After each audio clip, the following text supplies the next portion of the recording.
Graça e paz, queridos. Apareceu na tela aí um cabra feio, hein?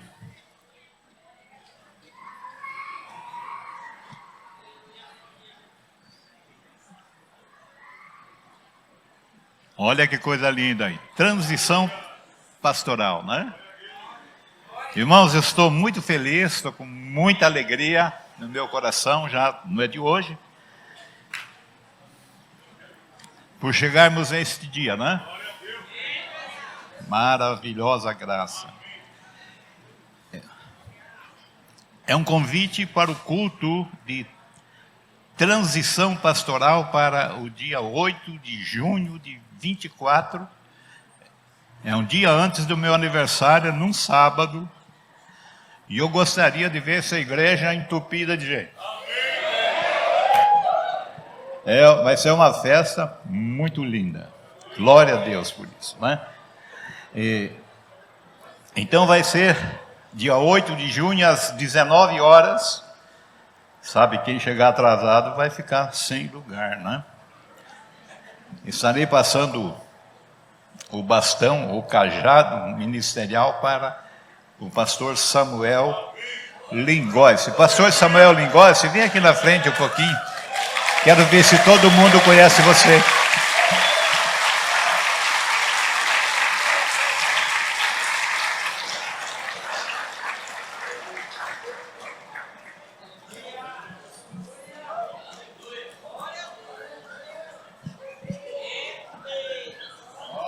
Aí.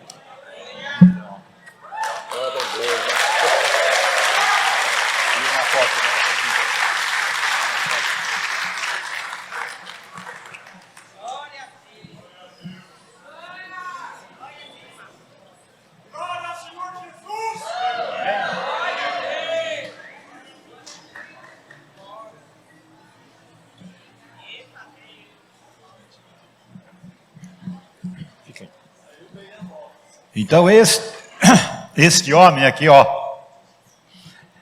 é meu filho.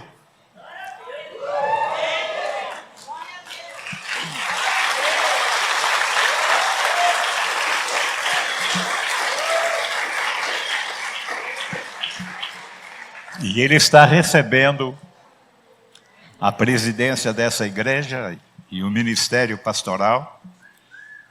Não é porque ele é meu filho, é porque Deus tem uma promessa comigo, com os meus filhos, com os meus netos e até a vinda dele. Então Samuel está assumindo o cargo, não é porque ele é meu filho, porque ele é ungido do Senhor. E aquilo que Deus fez comigo nesse lugar, nesses 47 anos, vai fazer com ele uma obra maravilhosa, uma obra de assombro, uma obra de espanto. É a obra que Deus tem prometido para essa casa. Que ninguém faça pouco caso dessa transição, porque não é feita por mim, é feita pelo Senhor. Para a honra, para a louvor, para a glória do Senhor. E eu vou ter o privilégio de ser um presidente de honra, né? Para poder ainda estar aqui com os irmãos, atrapalhando eles um pouquinho, não é? E qual vai ser minha posição? A minha posição vai ser presidente de honra vitalício até a morte,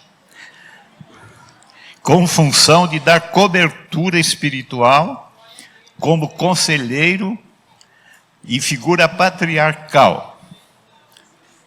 O Samuel já está no comando já deste rebanho e autorizado para fazer as mudanças necessárias que o Senhor der a ele a direção. Vocês não vão ter mais eu, vocês vão ter ele. E ele não é igual eu. Mas ele está na unção do Senhor, na bênção do Senhor, né, para continuar essa obra, que é uma obra de Deus, para a honra, louvor e glória do seu nome. Vamos ficar em pé e vamos receber o Samuel? Glória a Deus. Aleluia. Pastor Nilo, vem cá. Aleluia.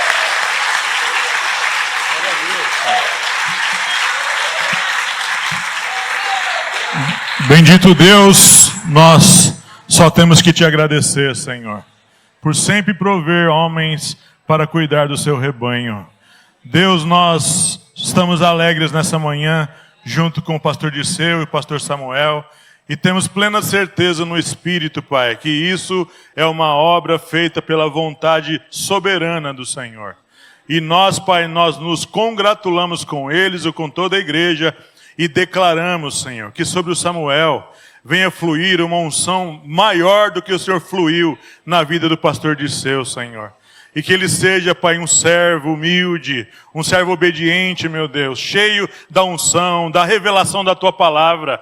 E como igreja nós declaramos e o abençoamos para este serviço, em nome de Jesus Cristo. Amém. Glória a Deus. Aleluia.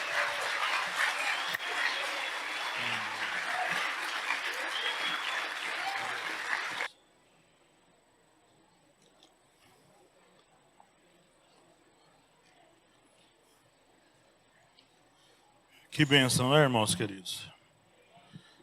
Efésios, capítulo 4.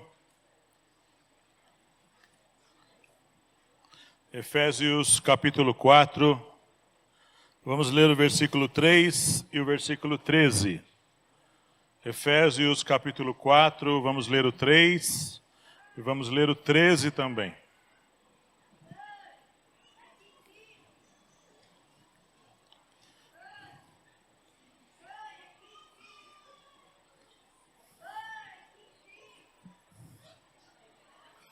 Efésios 4, verso 3 e verso 13, diz assim: procurando guardar a unidade do Espírito pelo vínculo da paz.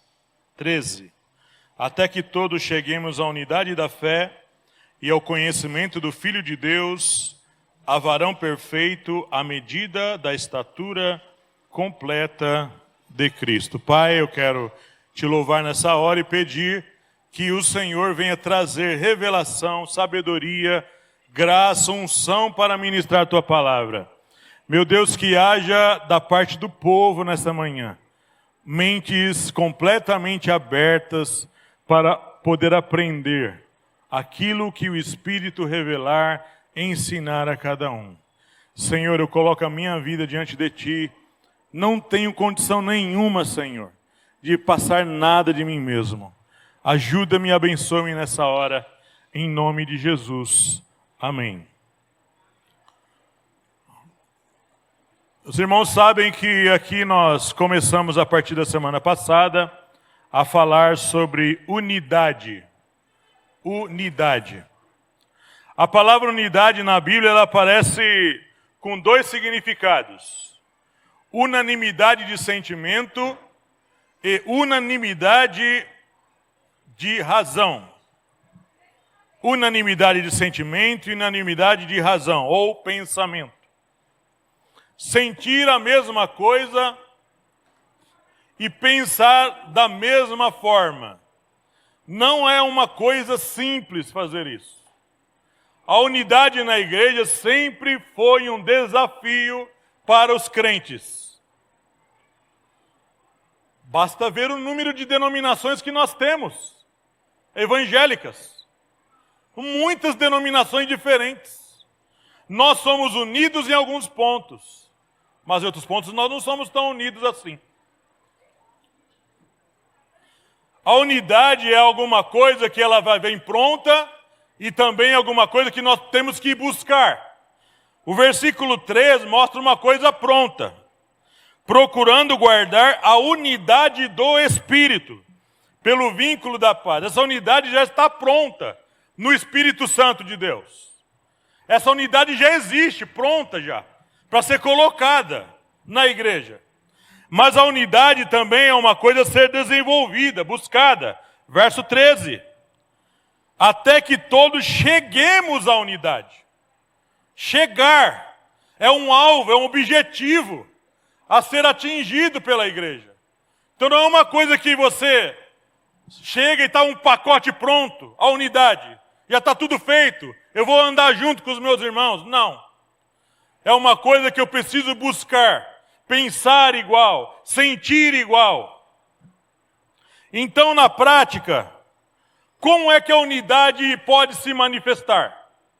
Na prática, sem teorias. Como é que a unidade se manifesta na prática? Lembrando que é pensar de maneira homogênea e sentir de maneira homogênea. Pensar igual, no mesmo sentido, caminhar junto, falar junto, pensar da mesma forma. Sentir aponta para emoções. Sentir aponta para aquilo que é dentro da gente. Chorar junto, querido irmão. Para chorar junto, você às vezes tem que ir até alguém que está passando necessidades. Chorar junto, sentir junto, se emocionar junto, ficar triste junto. Aponta para estar num dia do enterro, ou antes do enterro, no momento da enfermidade. E às vezes tirar dinheiro do seu bolso e sentir de verdade.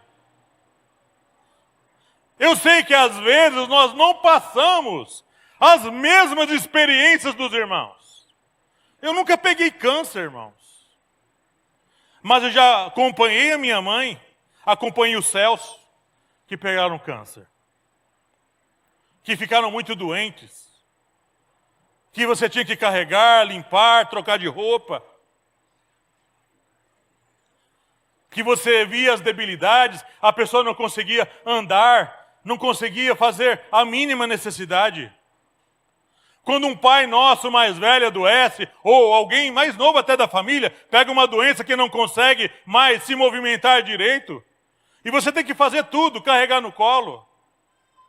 Como um primo que eu tinha, que ele morreu, ele era taxista e um dia andando, fazendo as suas corridas no lado do Campo Limpo, uma bala perdida acertou um lugar aqui nele, e não poderia tirar a bala do lugar onde estava alojada.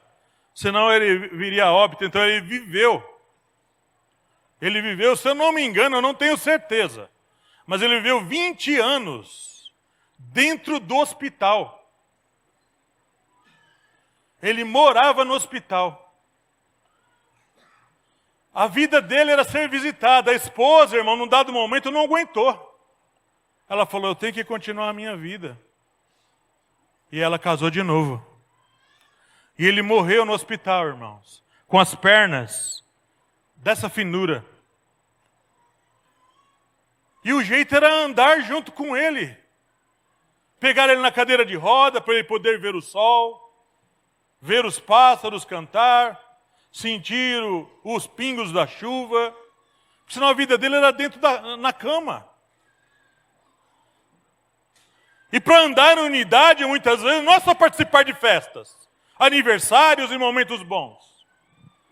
Às vezes, nossos irmãos entram num momento de luta e dificuldade, onde lhes faltam tudo dentro de casa. Acaba a provisão, irmãos. Ela vai embora. Jesus falou que os pobres sempre os tereis convosco. Jesus falou que enquanto existir vida vai ter pobre. Gente com necessidade. Dentro da igreja. E todos nós aqui estamos sujeitos a entrar nesses vales aí. Eu já entrei em alguns. E havia dia que eu não tinha dinheiro para comprar pãozinho na padaria. Sabe quem comprava pãozinho para mim às vezes, irmãos? Gente que não tinha dinheiro. O pastor Disseu me ajudou várias vezes. Mas o pastor Luiz já me comprou pão. Eu tenho R$5, pastor Nilo. Dá para comprar 5 para o senhor e 5 para mim. O senhor quer? É claro que eu quero. Cesta básica dentro de casa, irmãos. Quando a luta chega dentro de casa, você valoriza aquela bolachinha que você despreza. Você põe até um pregador ali para ela não murchar. Que fica valiosa aquela bolacha. Você valoriza uma cesta básica com produtos inferiores, que você reclama.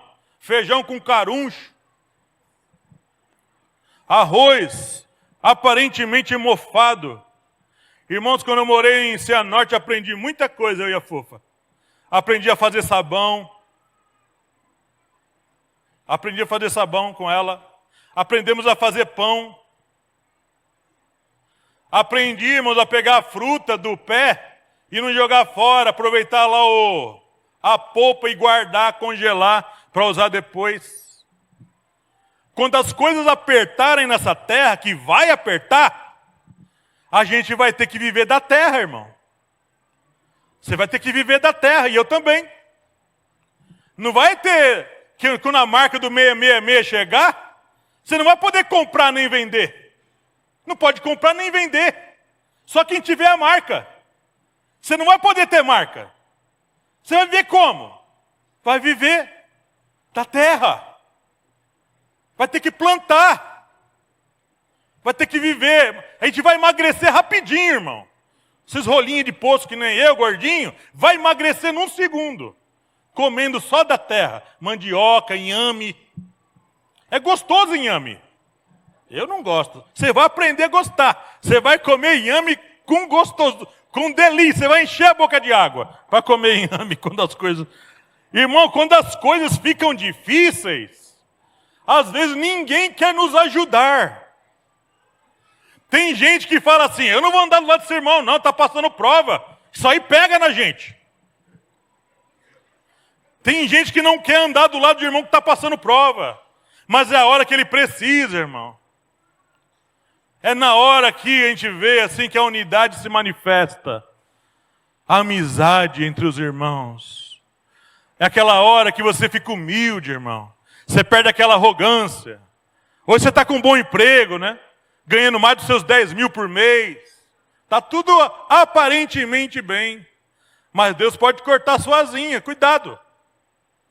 E te colocar aqui no andar de baixo. Chorar junto, sorrir junto, corrigir em amor, sem ofender, comer à roda da mesa. Como é bom comer, irmão querido. Comer bem e sorrir, uma boa conversa. É bênção para nós. A unidade se manifesta quando a gente está nas emoções junto. E pensar junto. Uma outra maneira de da unidade se manifestar é pensar numa mesma direção. Aqui é a parte mais difícil. Porque nós somos muito diferentes, irmãos. Nós temos formação diferente. Nós somos de escolas teológicas diferentes. Nós temos, às vezes, um pregador que a gente gosta. E ele é um tipo de norte para nós. A gente ouve muito. Eu ouvi muito o Shed na minha vida. Por isso falo bastante dele. Mas houve momentos que eu falo assim, eu não concordo com o senhor. Quem eu? Por quê? Por causa disso. Ele tem sentido o que você está falando. Não significa que eu vou, seguir tudo que ele fala. Mas eu tenho que procurar andar de uma maneira a pensar junto com os nossos irmãos. Veja o mundo de denominações que nós temos. É Assembleia de Deus, é presbiteriana, é metodista, é pentecostal canela de fogo, pentecostal os 7 vasos da bênção. É um monte de igreja. Uns acreditam que vão ser arrebatados de repente, outros vão ser depois. Mas nós temos que, em pontos comuns, andar juntos. São os nossos irmãos. A Bíblia tem uma interpretação única para os textos. Ela não é de particular interpretação. Significa dizer que o texto bíblico tem uma interpretação correta. Uma só. E eu tenho que buscar no dono da palavra. Para poder, o que significa esse texto. Para poder andar junto. Mas como que isso era feito? Como que isso é feito na igreja? De maneira prática. Pensar de maneira igual. A gente tem que ir para o exemplo dos irmãos do passado. Como que eles fizeram? Houve momentos na igreja que uns estavam levando a igreja para um lado e outros levando a igreja para o outro lado. Então era necessário haver um consenso para a igreja poder andar num só pensamento. E o que era feito? A cúpula se reunia, os principais líderes da igreja se reuniam, debatiam o assunto, depois esse assunto era trazido para a igreja. A igreja decidiu assim. Vamos ver um texto que ajuda a pensar dessa forma? Veja aí Atos capítulo 6. Atos capítulo 6. Atos capítulo 6.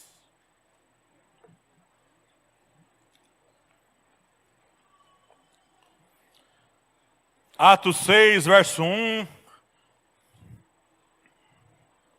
Olha o que diz aí. Houve um problema na igreja. A igreja lá no seu início, apareceu um problema. E eles precisavam resolver aquilo. Isso continua a acontecer. Vem para a gente poder ter sabedoria de Deus e resolver. Olha só o que aconteceu. Ora, naqueles dias, crescendo o número dos discípulos, a igreja cresceu dos discípulos. Houve uma murmuração, uma reclamação dos gregos contra os hebreus, porque as suas viúvas eram desprezadas no ministério cotidiano. E os 12 apóstolos aqui, o que eles fizeram?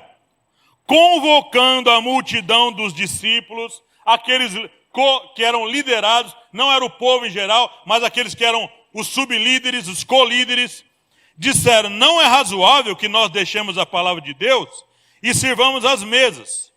Verso 3, escolhei, pois, dentre vós, irmãos, dentre vós, 7 varões de boa reputação, cheios do Espírito Santo, de sabedoria, aos quais constituamos sobre este importante negócio. Mas nós perseveraremos na oração e no ministério da palavra. A decisão foi tomada. Escolhe uns homens aí, cheios de sabedoria, cheios do Espírito Santo, para resolver isso aí. Nós vamos nos dedicar à palavra e à oração. E olha, agora vamos trazer a resolução para a igreja. E este parecer contentou a toda a multidão, e elegeram Estevão, homem cheio de fé e do Espírito Santo, e Filipe, e Prócoro, e Nicanor, e Timão, e Pármenas, e Nicolau, prosélito de Antioquia. Como é que se faz na prática?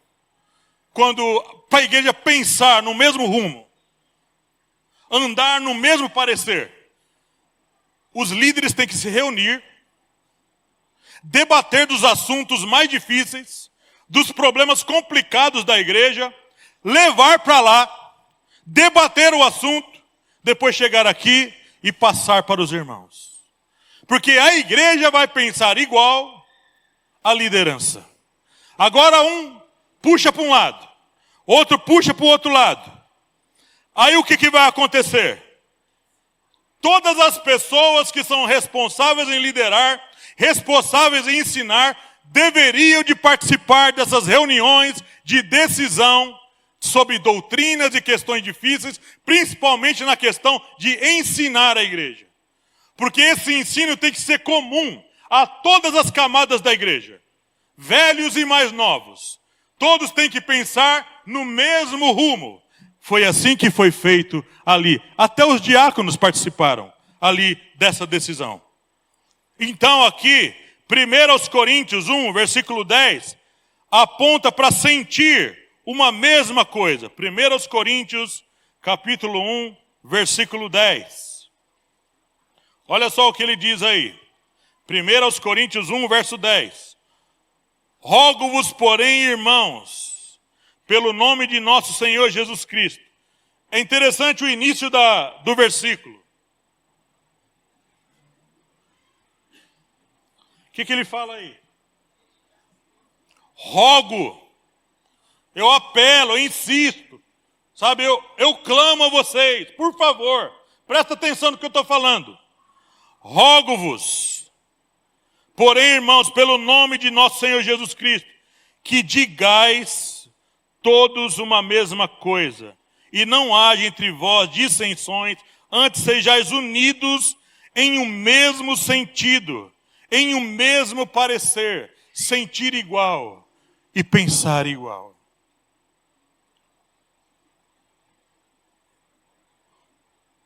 Sabe o que é dissensão? Dissensão é rasgar. É dissentir.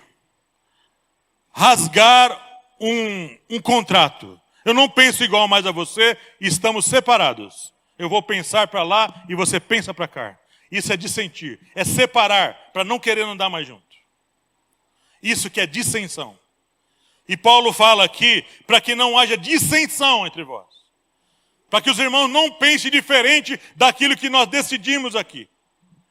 Irmãos, existe aqui nessa igreja, eu posso testemunhar isso, existe um interesse muito grande por parte do pastor Disseu, pastor Samuel e toda a liderança. Existe um interesse muito grande e sincero e prático de estudar juntos certas questões doutrinárias e ensinar para vocês. Não tem sido raso isso aqui. Tem sido profundo e tem discutido. E às vezes sai uns arranhãozinhos aí. Porque discutir assuntos doutrinários não é uma coisa simples. Não é uma coisa simples. Ah, eu penso assim, a palavra diz isso, a palavra diz aquilo. Não, pastor. Diz isso, mas não tem a ver com o assunto. Está falando de outro assunto. Isso aqui é outro assunto. Como eu posso andar em unidade de maneira prática? Terceiro ponto. Sendo um discípulo voluntário ao agregamento. Eu tenho que ser um discípulo que tenha que trazer aqui agregamento, ajuntamento. Se eu for uma dessas pessoas que está aqui no nosso meio, para desagregar a obra de Deus, afastar os irmãos da comunhão, e muitas vezes eu sou uma pessoa que sou líder, tenho influência aqui no meio, estou trabalhando para desagregar, para afastar um do outro. Você quer ver uma coisa? Palavras que são ditas às vezes em certas reuniões que se faz, passeios que faz junto, momento de churrasco numa casa de alguém, sentado à mesa, palavras ditas contra líderes, palavras ditas para desagregar, para afastar um do outro. Não tem que ser acolhidas essas palavras, irmãos. Nós temos que trabalhar aqui como voluntários para agregar. Você quer ver uma coisa que aconteceu na Bíblia? Vai lá na terceira epístola de João. Aconteceu uma coisa estranha ali, produzida por um líder. Terceira epístola de João.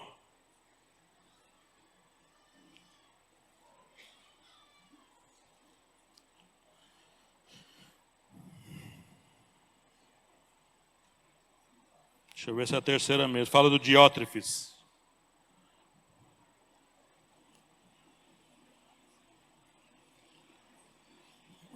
Testificam.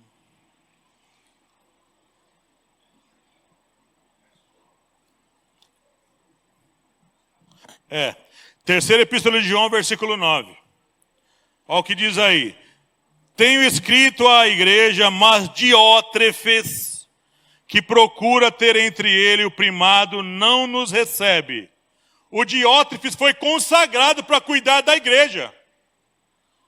E foi colocado como líder ali. Ele procurava também estar acima de todos. Mas ele não recebia o principal líder da igreja, o João. Pelo que se eu for, o João está aqui dando uma ameaça.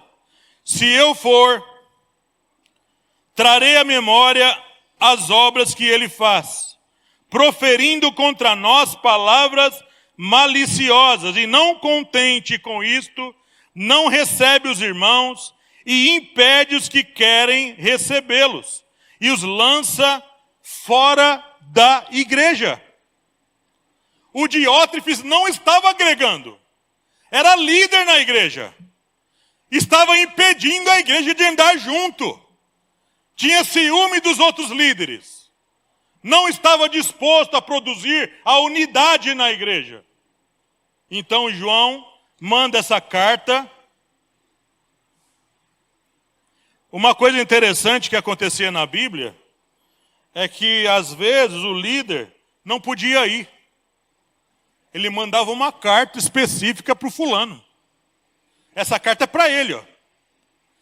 O negócio era resolvido de maneira clara, com palavras, com nomes. Se dava nomes para as pessoas. Alexandre o Latueiro me causou muitos males. Ele dava nome para as pessoas. Para de fazer isso. Trifena e Trifosa. Paulo fala das pessoas. Ele cita nomes. Porque aquilo estava atrapalhando a unidade na igreja. Como a unidade pode se manifestar de maneira prática na igreja? Agora vem uma coisa que é para o líder. O líder na igreja, ele precisa dar, o líder principal, o pastor principal da igreja. Não pode ser eu sou co-pastor aqui. Eu posso ajudar nas decisões, mas a decisão tem que vir do pastor principal da igreja. Dar uma direção clara aos ministérios. Tem que ser dada uma direção clara aos ministérios. O pastor da igreja é a pessoa que vai receber de Deus a direção integral para o que deve ser feito. Ele deve delegar o que fazer, as pessoas que devem trabalhar nisso ou naquilo. A igreja trabalha num sistema de hierarquias. Deus é o cabeça de Cristo, Cristo é o cabeça da igreja, a igreja é formada por líderes, apóstolos, pastores, tudo cada um na sua hierarquia. O céu é regido assim. O céu é regido assim. O Pai, o Filho, o Espírito Santo, anjos, arcanjos, querubins, serafins, cada um cumprindo o seu papel. Recebem ordens claras. Quando Daniel precisava receber a revelação, lá no livro de Daniel, ele fala, vai lá, Gabriel, e ensina para ele, mostra para ele o que eu estou falando. O líder da igreja, o pastor principal, ele é a pessoa que tem que ter uma comunhão muito mais afinada, muito mais estreita com Deus, mais do que todos os demais. Ele é o anjo da igreja. Nas cartas do Apocalipse, a palavra foi dirigida ao anjo da igreja. O anjo tinha que passar isso para a igreja. Funciona no sistema de hierarquias. O líder principal deve buscar e receber de Deus e se compartilhar aos liderados. Deus não vai dar a direção da igreja para o profeta. Deus não vai dar as ordens principais para o mestre. Não vai dar as ordens principais para o evangelista. Se a igreja tem apóstolo, vai dar para o apóstolo. Ele é o cabeça aqui. É o apóstolo Dirceu. E ele falando aqui para produzir a unidade. A unidade se manifesta nessa pluralidade de funções. Pluralidade de funções. E foi da igreja que as empresas copiaram a ideia de líderes e colíderes. Presidente, como é que era no Velho Testamento? Sumo sacerdote, sacerdotes, levitas, cantores. Havia hierarquias. E a igreja viu tudo, e as pessoas lá fora viram essa ordem na igreja. Tem presidente, vice-presidente, diretores, tem um monte de cargo. A estrutura foi toda copiada da estrutura que Deus fez. Se não, irmãos, sabe como vai caminhar? Se essas hierarquias não funcionarem unidas, no mesmo parecer, no mesmo sentimento, no mesmo pensamento. Juízes 21, 25. Olha o que aconteceu lá. Juízes 21, verso 25.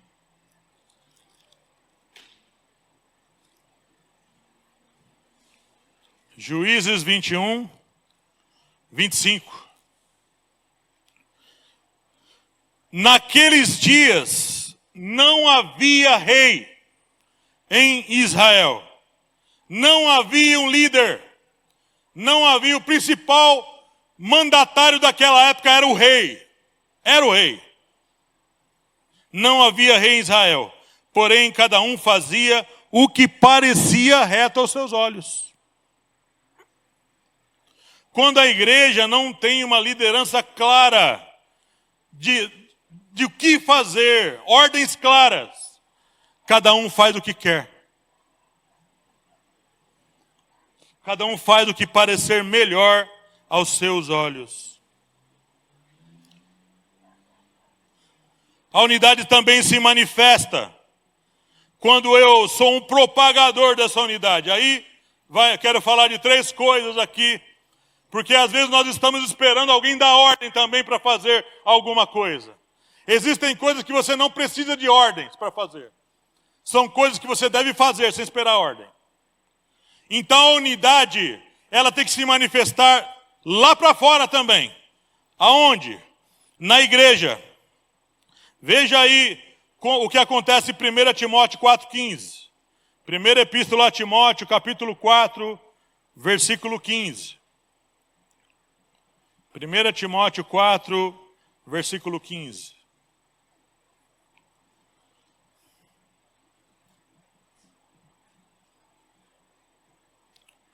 Medita estas coisas, ocupa-te nelas, para que o teu aproveitamento seja manifesto a todos. Irmão, sabe qual a função de eu crescer na igreja? Crescer. Eu começar um ministério e desenvolver um ministério, e crescer no ministério, e aprender as coisas do ministério. É para que o meu crescimento seja manifesto para produzir unidade. O apóstolo Paulo, em uma hora, ia ser recolhido. Precisava de outros pastores.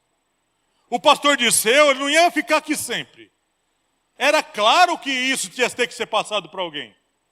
E a maioria que sabia que isso ia acontecer. Eu sabia que era o Samuel. Há muito tempo eu sabia disso. Mas eu sabia que tinha que acontecer naturalmente. Tinha que acontecer por voluntariedade, sem força, sem alguém tomar o poder. Com plena sanidade, com a inteligência em dia, com a mente funcionando, passando para o outro crescer, para a unidade continuar a se propagar. Crescer é avançar. Aqui Paulo está falando com Timóteo para que seja manifesto a todo o seu crescimento. Irmãos, sabe o que acontece muitas vezes? A gente está esperando alguém chegar até nós e falar para a gente fazer alguma coisa. Para a gente poder então começar a crescer. Você tem que fazer isso agora. Você tem que se voluntariar agora. Para trazer unidade agora. Você tem que se voluntariar à visitação, a cuidar desse ou daquele, ensinar um grupo numa casa, fazer a obra de maneira que a igreja cresça unida, no mesmo parecer. E o seu crescimento fique evidente a todos. Esses dias aqui, acho que ela não está aqui, a pastora Marina trouxe uma mensagem aqui num domingo à noite, uma mensagem muito boa, irmãos. Ela trouxe uma mensagem muito boa mesmo. E eu mandei uma mensagem, não para ela, eu mandei para o Rodrigo. Ela trouxe uma mensagem muito boa. Ela está crescendo. Eu falei assim. Ela está crescendo na palavra. Irmão, do seu crescimento, não é porque você quer aparecer, mas tem que ficar evidente a todos. Você tem que se mostrar, aparecer, sair da caverna. E nós contarmos com você para o trabalho. Para trazer mais crescimento, mais unidade para a obra de Deus, para a igreja de Deus. Como aconteceu com o Timóteo. E esse Timóteo aqui era novinho. Era um jovem pastor. A maioria dos teólogos acredita que quando Timóteo recebeu essa epístola, ele deveria ter por volta dos seus 23 anos. 23 anos, já era pastor de uma igreja. Era muito difícil, como ainda é. Uma outra coisa que você pode manifestar essa unidade de várias formas é lá na sua casa. Lá na sua casa, irmão. Lá no lugar onde você mora. Lá na sua casa que você tem que ser um agente de unidade. Um agente para trazer todos no mesmo parecer. Na sua casa você não pode ser o sujeito ou a mulher desagregador ou desagregadora. Você não pode ser o agente que leva confusão para dentro da sua casa, mas o agente que leva paz para dentro da sua casa. Irmãos queridos, tem pessoas na nossa casa que não conhecem o Senhor. Eles estão com sede de conhecer. Mas nós temos que ser o agente de unidade, não o agente da bagunça. Não há gente que traz confusão para dentro de casa. Existem irmãos que não têm sabedoria de levar uma palavra para dentro da sua casa. É só cobrança, querido irmão. É só cobrança. Cobrança e pegação no pé. E pega no pé da roupa, dos adornos. E pega no pé do que está assistindo. Tem que ter amor. Tem que ir devagarzinho, querido irmão. Não é no ferro e fogo. Aceita Jesus, senão você vai para o inferno. Vai devagar, ele não sabe nem nada sobre céu, nem nada sobre Jesus. Nós somos os agentes que têm que levar paz para dentro da nossa casa. Nós somos aqueles, irmãos, que têm a unidade dentro da gente. Nós somos aqueles que temos o Espírito Santo dentro de nós. As confusões às vezes brotam dentro da nossa casa. Fala, a culpa foi desse irmão aí, ó. Esse que está indo para a igreja. Que não tem paciência comigo.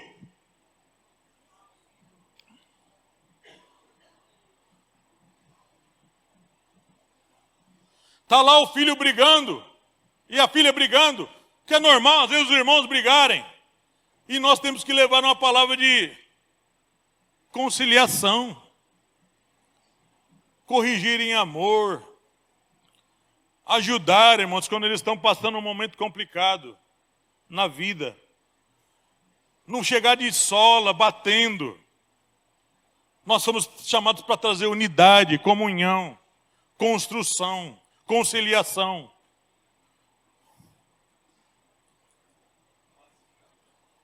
Sermos pacificadores, dispersar as confusões dentro da nossa casa.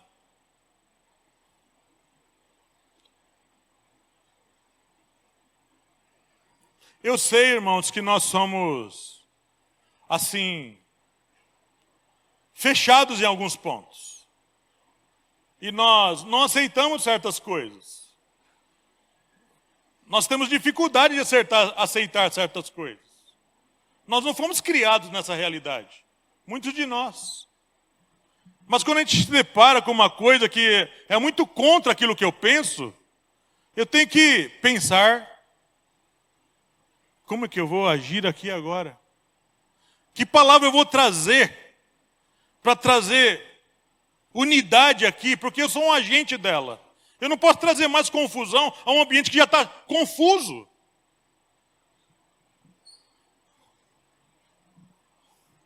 Você tem que ser o ajudador dentro de casa. Irmãos, é uma coisa que eu fazia quando meus filhos estavam em casa. Ajuda a pagar as contas, irmão. Ajuda a pagar as contas. Joga tudo nas costas de um. Não, meu salário é para mim, eu faço o que eu quiser. Não. É compartilhar tudo. Ajuda a pagar uma água, uma luz. Ajuda a pôr alguma coisa dentro de casa. Sentado na mesa, esperando tudo. Ajuda, levanta, vai lavar a louça. Vai arrumar a cama, criatura. Está vendo uma bagunça, não foi eu que fiz, eu não vou arrumar. Não. Ajuda. Põe a mão na massa. Faz alguma coisa para ajudar. A unidade se manifesta na ajuda que eu dou também. Para que as pessoas falem, puxa, Ele está com a gente em tudo que precisar. Pede ajuda que Ele ajuda.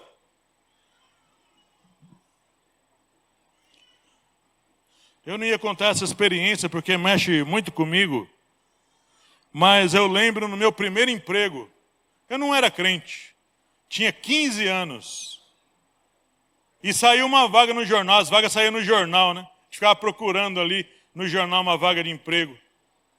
Diário Popular. Ou aquele pinga-sangue lá, Notícias Populares. Jornais da época, que acho que nem existe mais. E lá a gente via uma vaga de emprego e estava lá. Pega-se jovens para trabalhar no McDonald's.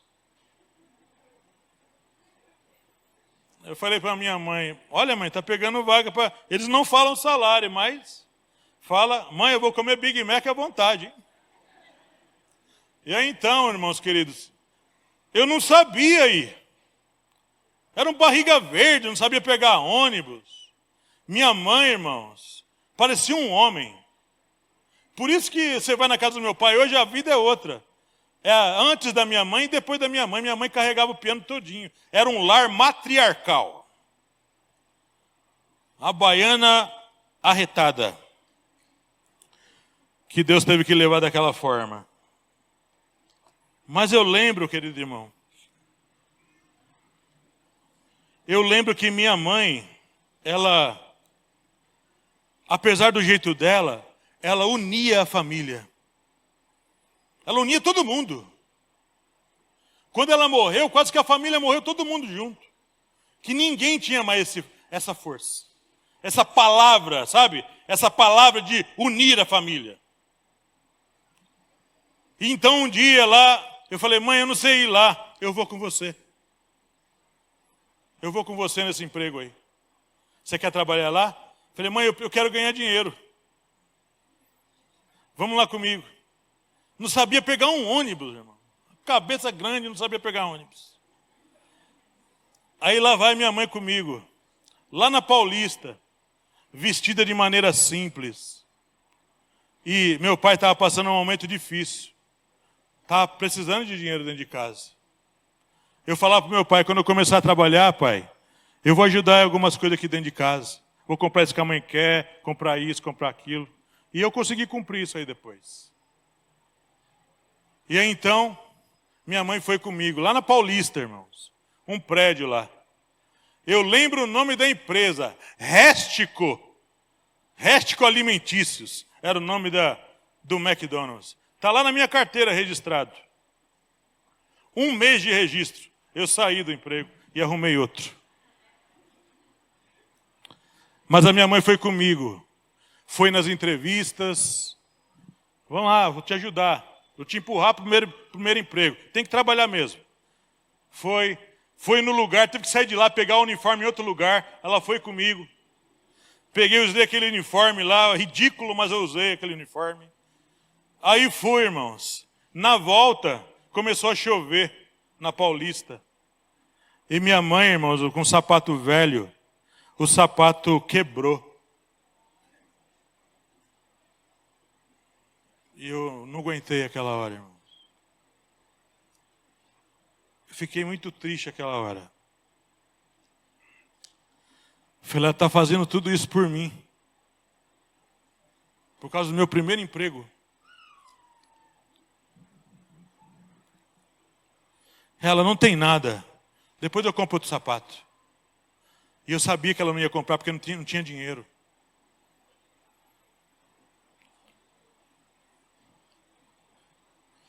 Produzir unidade dentro de casa é isso, irmãos.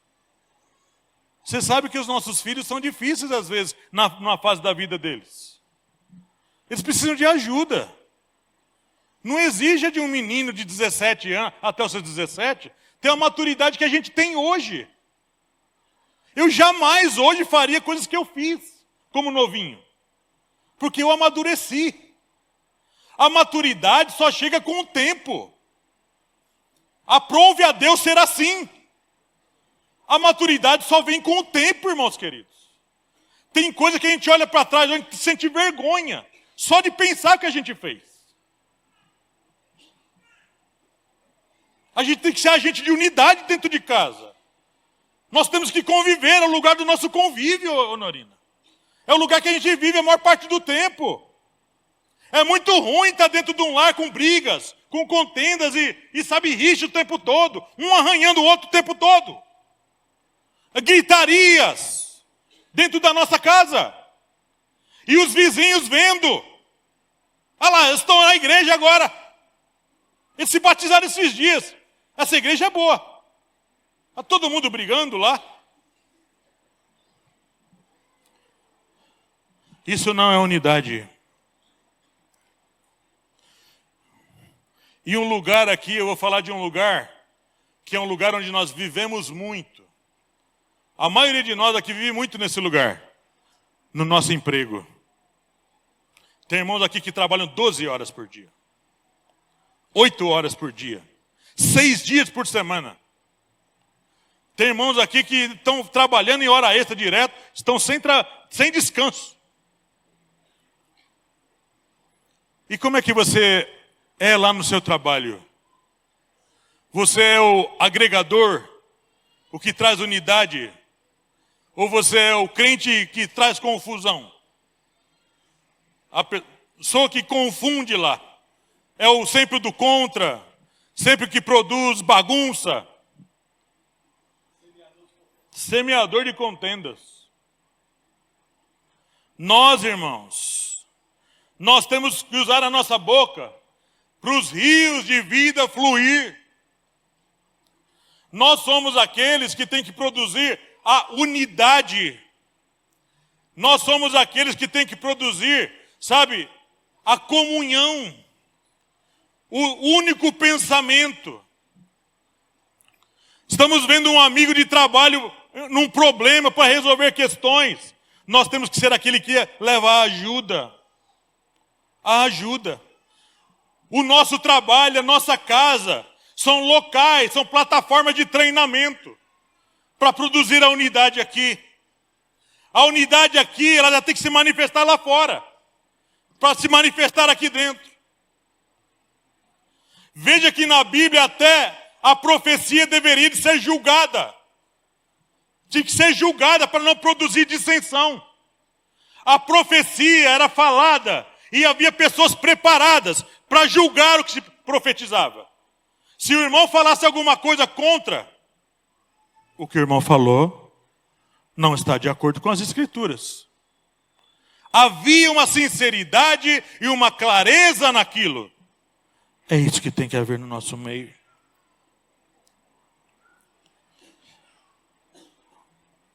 Quando a unidade se manifestar dessa forma no nosso meio, quando nós aprendermos a unidade no nosso meio, quando o nosso coração estiver preparado para isso, sabe o que vai acontecer aqui, Samuel e todos?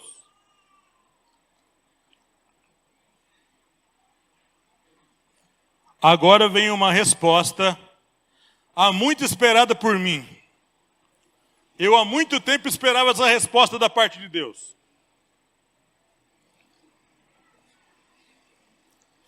E eu quero compartilhar aqui com vocês. Sabe por quê? Sabe por quê? A igreja de hoje não flui como a igreja de Atos.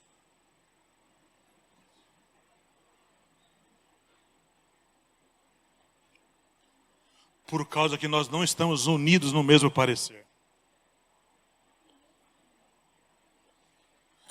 Quando a palavra fluía lá na igreja de Atos, que uns eram usados para curar, outros para expulsar demônios, outros para profetizar, outros para falar em línguas, outros para fazer maravilhas.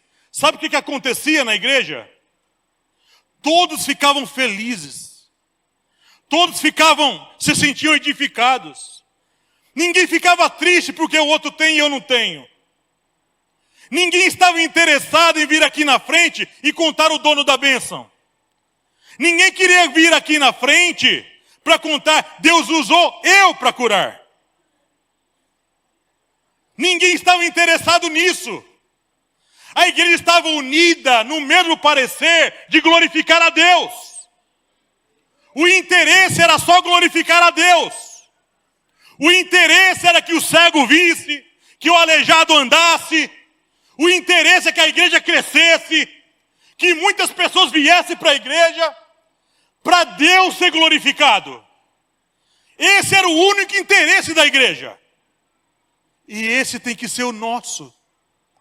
Essa unidade tem que se manifestar de tal maneira no nosso meio que caia por terra todo orgulho, toda vaidade, todo desejo de aparecer. Não é o Dirceu, o Nilo, o Samuel, o Rodrigo. É Deus em nós. É Deus através de nós. É o cego que viu porque Deus usou a nossa vida. Não é o nome que é importante, não é o nome da denominação que é importante. É Jesus que é importante. É Jesus Cristo que é importante. É a igreja de Jesus que é importante.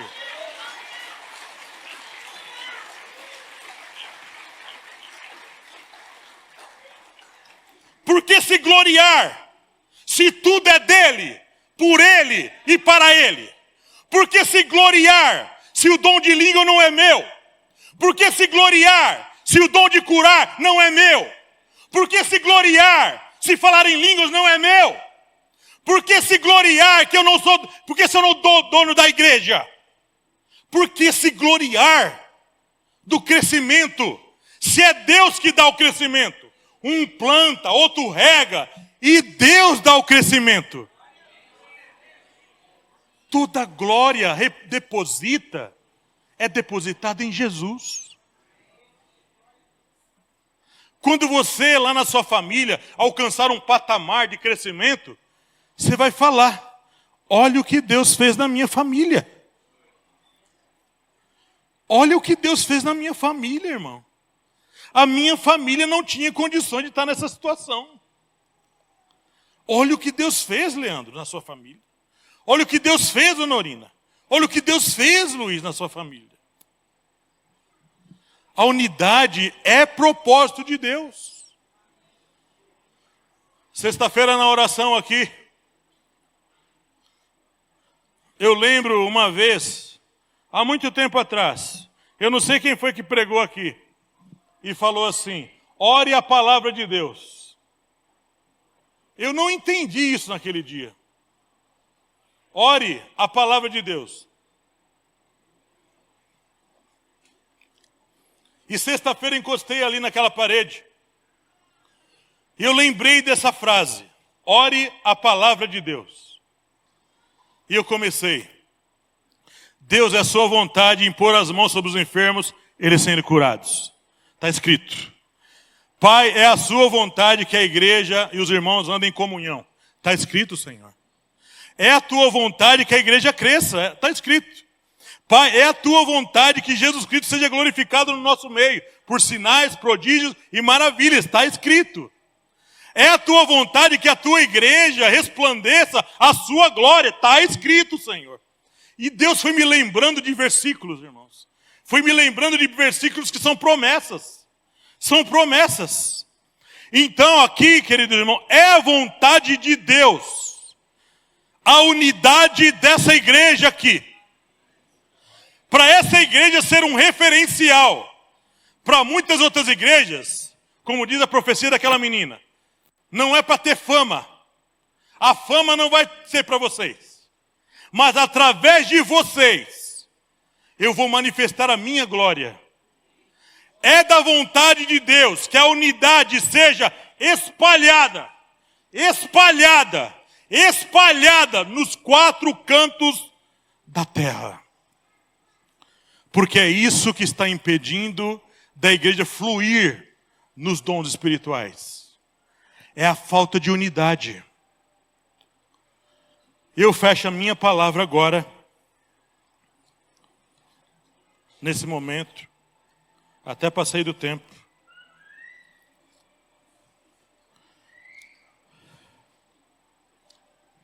E eu pergunto aqui para você, nesse lugar. Você que quer, deseja, ver a igreja na unidade, fluindo nos dons espirituais, para a glória de Deus, para a glória de Deus, Presta atenção nisso. Fluir na unidade. Você que quer ser usado por Deus nos dons espirituais. Dons de curar, dom de línguas, dom de profecia, dom de maravilhas. E muitos outros dons que Deus tem. Você que quer, irmão, deseja isso. A Bíblia fala, desejai dons espirituais. Você que quer, fique em pé. Fique em pé, eu vou orar.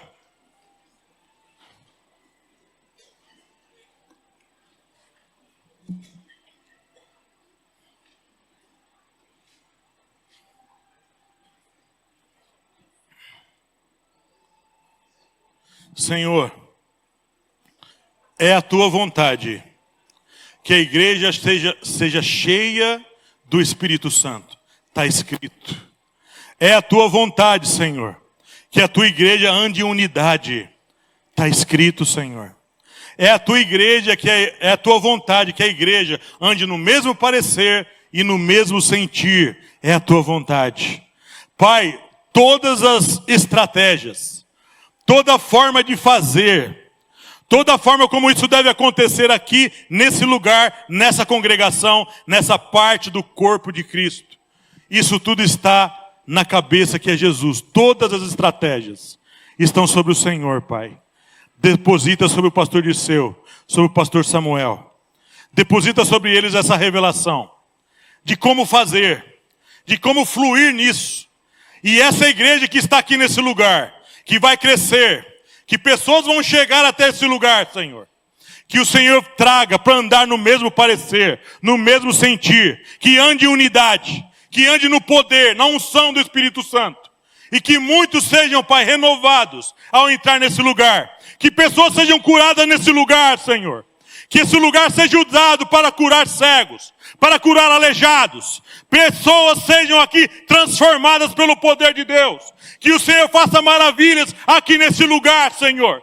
Que haja muitos profetas nesse lugar. Que haja muitas pessoas que curam nesse lugar, Senhor. Pai, nós estamos clamando ao Senhor nessa hora. Venha fluir nesse lugar com unidade, com poder, com graça, com unção. Que haja revelação nos pregadores que pregam a palavra nesse lugar, Deus Todo-Poderoso. Essa igreja é tua. Essa igreja é tua, Senhor. Esse lugar foi escolhido, estabelecido pelo Senhor, para anunciar esta verdade que liberta, que cura, que salva muitas pessoas.